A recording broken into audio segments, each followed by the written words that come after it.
I ragazzi ospiti dell'Anfas Villa Gimelli hanno aperto le porte della struttura che li accoglie ogni giorno ai familiari, agli amici e ai sostenitori, oltre che agli amministratori locali, per il tradizionale scambio degli auguri natalizi che quest'anno ha avuto al suo centro la Santa Messa celebrata dal Vescovo Alberto Tanasini.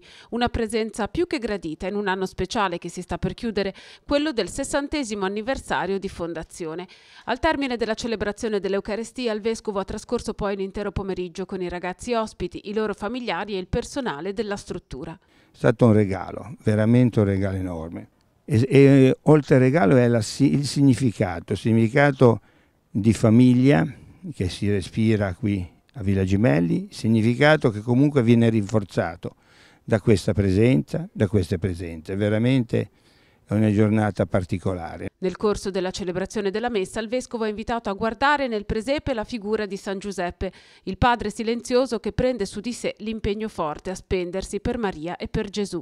Impariamo da Giuseppe a fidarci di Dio. Anche noi impariamo da Giuseppe a fare volentieri quello che capiamo essere il desiderio di Dio per noi. L'Anfas Villa Gimelli serve ragazzi ospiti provenienti dal Tigullio occidentale e dal Golfo Paradiso. Seguiamo un centinaio di ragazzi, 38 in regime residenziale, poi semiresidenziale, ambulatoriali, domiciliari. Abbiamo una cinquantina di dipendenti più una ventina di consulenti, pertanto anche una realtà estremamente significativa dal punto di vista anche occupazionale ed economico. Il costo del servizio è in parte a carico della parte pubblica, ma in larga parte e in maniera sempre più preponderante in questi anni pesa sulle spalle delle famiglie. Questo però non scoraggia i responsabili della struttura che portano avanti il lavoro iniziato da Rosina Zandano 30 anni fa. Era una cosetta piccola, era una cosetta semplice, adesso è una cosa ben più complicata.